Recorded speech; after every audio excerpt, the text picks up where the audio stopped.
بسم اللہ الرحمن الرحیم۔ السلام علیکم پیارے بچوں، آپ کا میزبان ڈاکٹر محمد عظیم فاروقی قرآن پاک کی اچھی اچھی کہانیوں کے ساتھ حاضر خدمت ہے اور آپ کو خوش آمدید کہتا ہے۔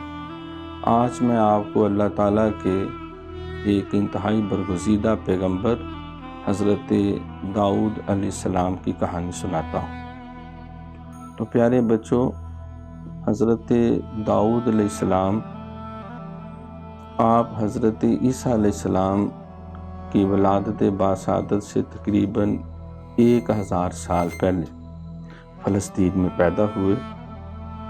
آپ پیشے کے اعتبار سے ایک چرواہے تھے، غلہ بانی کرتے، بھیڑ بکریاں پالتے اور ساتھ کھیتی باڑی کرتے۔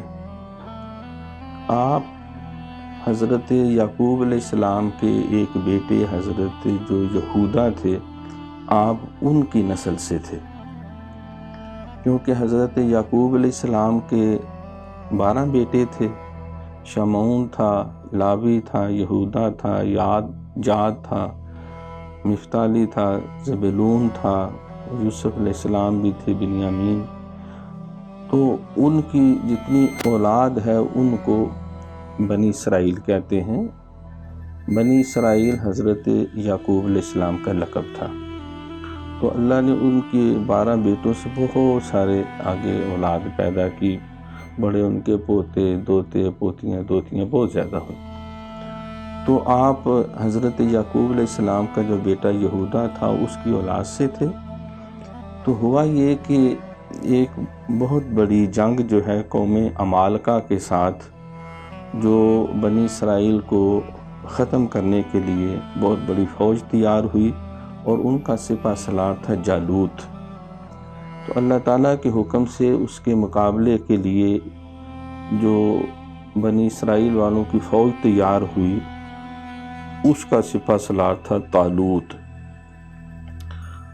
تو جس وقت یہ دونوں فوجیں آمنے سامنے ہوئیں تو جالوت کی فوج بہت بڑی تھی، اور طالوت کی فوج جو بنی اسرائیل کی طرف سے تھی ان کی تعداد بہت تھوڑی تھی، کیونکہ انہوں نے جس معیار سے فوج کے سپاہیوں کو منتخب کیا تھا اس معیار پہ بہت تھوڑے لوگ پورے اترے تھے۔ جب یہ فوج آ رہی تھی تو حضرت داؤد علیہ السلام اس وقت نوجوان تھے، ینگ تھے، تو آپ کے دل میں بھی بہت زیادہ جہاد کا شوق بھی تھا، اور آپ بہت زیادہ اللہ تعالیٰ کا کلام جو ہے تورات ہے وہ بڑے شوق سے پڑھا کرتے تھے، اور پوری تورات کے وہ حافظ بھی تھے۔ تو ان کے دل میں شوق ہوا میں بھی فوج میں شامل ہو جاؤں۔ تو وہ بھی فوج میں شامل ہو گئے۔ قد ان کا ذرا چھوٹا تھا اور بال بھی ان کے ہلکے تھے، اور جسم ان کا سڈول تھا، آنکھیں ان کی نیلی تھی۔ تو فوج میں جب آئے تو جب فوجیں لڑتی تھی تو پہلے وہ ایک دوسرے کو چیلنج کرتے تھے، مبارزہ کرتے تھے کہ تمہیں کوئی بہادر ہے وہ باہر نکلے مقابلے کے لیے۔ تو وہاں سے بہت بڑا سپہ سالار جو تھا جالوت، بہت قوی ہیکل پہلوان تھا، بڑے لمبے قد کا اور بہت موٹا تازہ۔ اس نے سارا جسم اپنا لباس جو لوہے کا پہنا ہوا تھا، اس نے آ کے کہا نکالو میرے مقابلے میں۔ تو اب طالوت کی فوج نے دیکھا یہ تو اتنا بڑا خونخوار شیطان ہے، تو اس کا مقابلہ کون کرے گا، اتنا لمبا قد ہے اور اتنا طاقتور ہے، کیونکہ اس کی دہشت بہت زیادہ تھی۔ تو پہلی دفعہ بلانے پہ کوئی بھی نہ نکلا۔ جالوت کی فوج نے بڑا کہہ کے لگایا، مذاق اڑایا۔ پھر طالوت نے کہا اگر کوئی مقابلے میں نکلتا ہے اس کے تو وہ اس کو میں سپہ سالار بھی بناؤں گا، اور اپنی بیٹی جو ہے شہزادی جو ہے اس کا نکاح بھی اس سے کروں گا۔ تو اللہ کے نام پہ اس کے مقابلے کے لیے کوئی نکلے۔ تو پھر اسلامی فوج میں سے حضرت داؤد علیہ السلام ابھی ینگ سے تھے، قد بھی چھوٹا تھا اور دیکھنے میں بھی بالکل ہلکے پھلکے تھے، وہ نکل آئے۔ تو طالوت کی فوج کے لوگ بھی حیران ہوئے، انہوں نے بھی کہکا لگایا کہ اتنی بڑی فوج سے یہ چھوٹا سا بچہ نکلا، اور جالوت کی فوج نے تو بہت زیادہ کہہ کے مارے کہ اتنا چھوٹا بچہ، لیکن انہوں نے کہا میں اللہ کے نام پہ جہاد کے لیے نکلا ہوں اور مجھے کسی کا کوئی ڈر نہیں۔ تو اس نے لوہے کا لباس زرہ وغیرہ پہنی ہوئی تھی، تو داؤد علیہ السلام جو تھے ابھی ینگ سے تھے، نبوت کا اعلان بھی ابھی نہیں انہوں نے کیا ہوا تھا، تو ان کو لوہے کا لباس پہنانے لگے، تو فرمانے لگے اللہ کی مدد میرے ساتھ ہے، میں نے کوئی لوہے کا لباس نہیں پہنا اور تلوار بھی کوئی نہیں ہاتھ میں لینی، اللہ کے بھروسے بھی میں نے مقابلہ کرنا، صرف مجھے ایک کپڑا دے دیں اور چند ایک پتھر۔ تو حضرت طالوت نے ایسے ہی کیا، جب وہ مقابلے میں آیا وہ دور سے دندناتا ہوا، دوڑتا ہوا، تلوار لہراتا ہوا جالوت، تو حضرت داؤد علیہ السلام انہوں نے اپنے وہ کپڑے کے گلیل سی بنا کے اس میں ایک بھاری پتھر ڈالا اور اس کو زور سے گھمایا، اور گھما کے اس طرح زور سے اس کی طرف نشانہ باندھ کے پھینکا، کیونکہ آپ ڈریے بھی تھے، چرواہے تھے، اور آپ یہ مشق کرتے رہتے تھے، تو وہ بھاگتا ہوا آ رہا تھا، یہاں اس کو جا کے زور سے پتھر لگا اور اس کا یہ سارا سر یہ بھی پیشانی بھی پھٹ گئی، اندر سے ہڈیاں بھی ٹوٹ گئی، اور وہ دڑم سے نیچے گرا اور ادھر ہی مر گیا۔ جب اس کی فوج نے دیکھا کہ ہمارا اتنا بڑا پہلوان ان کے چھوٹے سے سپاہی نے اس کو تہس نہس کر دیا، تو ڈر کے بھاگ گئے تھے، یہ تو کوئی جنوں کی فوج ہے، ایسے دہشت زدہ ہوئی۔ تو پھر حضرت داؤد علیہ السلام کی بہادری کا پتہ چلا، دلیری کا، قوت ایمانی کا، تو طالوت نے ان کی بیٹی کا نام تھا مشعل، بہت خوبصورت تھی، اس نے ان سے شادی بھی کر دی اور آدھی سلطنت بھی پھر ان کو دے دی، اور بڑی بڑی جنگوں میں حضرت داؤد علیہ السلام نے بڑی کامیابی حاصل کی۔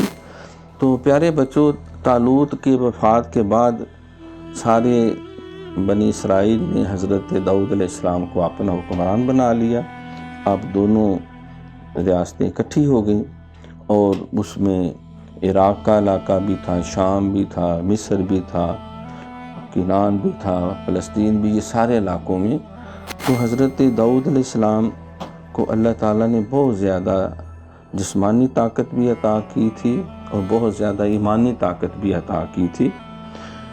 حضرت محمد صلی اللہ علیہ وآلہ وسلم فرمایا کرتے تھے کہ سب سے بہترین جو نماز کوئی انسان پڑھ سکتا ہے تو وہ حضرت داؤد علیہ السلام پڑھتے تھے، اور سب سے بہترین اگر کوئی شخص جو ہے وہ روزہ رکھ سکتا ہے تو وہ حضرت داؤد علیہ السلام روزے رکھتے تھے، ایک دن روزہ رکھتے تھے، ایک دن افطار کرتے تھے، اور بہترین جو اللہ کا کلام کی تلاوت کر سکتا ہے تو وہ حضرت داؤد علیہ السلام کرتے تھے، اور بہترین اگر کسی نے آج تک رزق کے حلال کھایا ہے تو حضرت داؤد علیہ السلام تھے، کہ پیغمبر بھی تھے، بہت بڑے بادشاہ بھی تھے، حکمران بھی تھے، عدل و انصاف سے نظام بھی کرتے تھے، اور اپنے وہ سرکاری ڈیوٹی سے ایک پیسہ بھی وہ تنخواہ نہیں لیتے تھے، بلکہ وہ اپنے ہاتھوں سے زرہیں بناتے اور زرہیں بنا کر وہ فروخت کرتے، اس سے اپنا اور اپنے بچوں کا پیٹ پالتے تھے،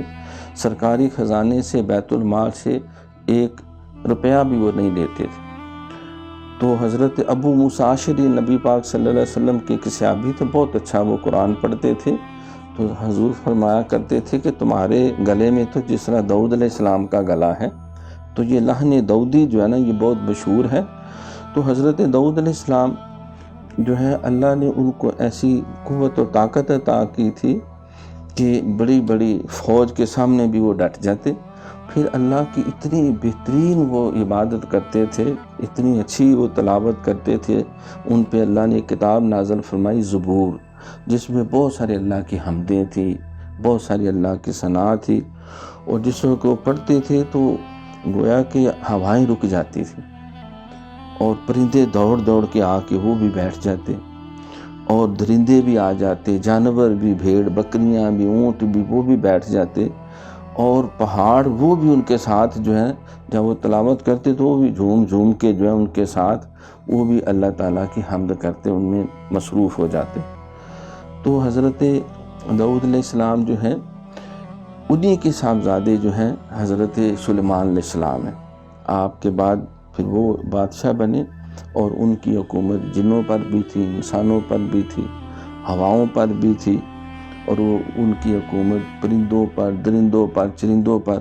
جس طرح حضرت داؤد علیہ السلام جانوروں کی، پہاڑوں کی، سب کی بولیاں وہ جانتے تھے، اسی طرح انہوں نے اپنے بیٹے سلیمان علیہ السلام کو بھی یہ ساری چیزیں سکھائی ہوئی تھی.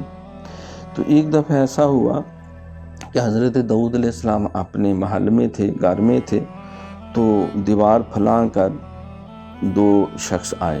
آپ پہلے تو ڈرے، پتہ نہیں حملہ کرنے لگے. تو انہوں نے کہا کہ آپ ڈرے نہیں، ہم ایک مقدمہ آپ کے پاس لے کے آئے ہیں، اللہ تعالیٰ نے آپ کی اصل میں امتحان لینا تھا. تو مسئلہ یہ ہے کہ میرے پاس جو ہے وہ 99 بھیڑیں ہیں اور میرے بھائی کے پاس صرف 1 ہے. تو جس کے پاس صرف 1 ہے اس نے کہا جی یہ بھائی میرے اوپر ظلم کرتا ہے، زیادتی کر رہا ہے، یہ کہہ رہا ہے کہ یہ تمہاری 1 بھیڑ یہ بھی میری ہے، میری 100 ہے. تو اس کی 99 ہے، اس پہ یہ مطمئن نہیں ہے، اور میری 1 صرف بھیڑ ہے، اس کو بھی اپنے قبضے میں لینا چاہتا ہے. کیوں؟ اس لیے کہ اس کی جب بھیڑیں چرنے جاتی ہیں تو میں نے کہا تھا میری بھی ساتھ 1 ہے، اس کو لے جا کرو، یہ بھی چارہ کرے گی.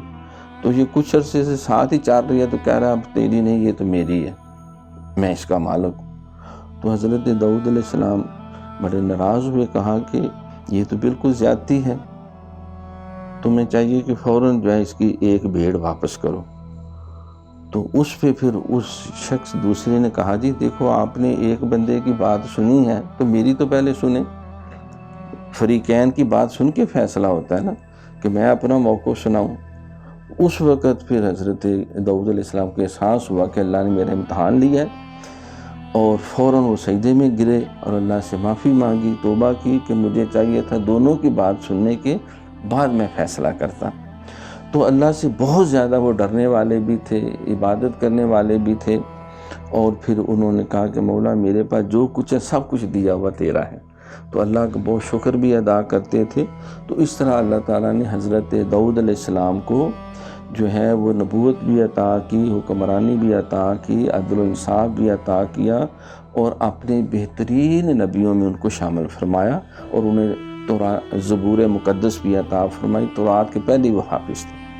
تو پیارے بچوں، حضرت داؤد علیہ السلام کی اس کہانی سے ہمیں یہ سبق ملا کہ ہمیں کبھی بھی دشمن سے نہیں ڈرنا چاہیے جو کفر کے راستے پہ ہو. جب ہم حق راستے پہ ہیں تو چاہے جتنا مرضی دشمن ہو، اللہ کے بھروسے پہ ڈٹ جانا چاہیے. پھر دوسرا یہ بھی ملا کہ داؤد علیہ السلام اتنے بہادر تھے لیکن عاجز و انکساری کرتے تھے.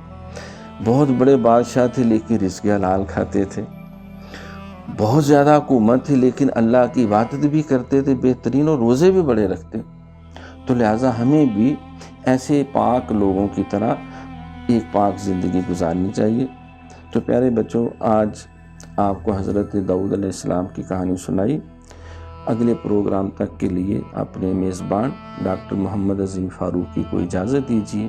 اللہ حافظ.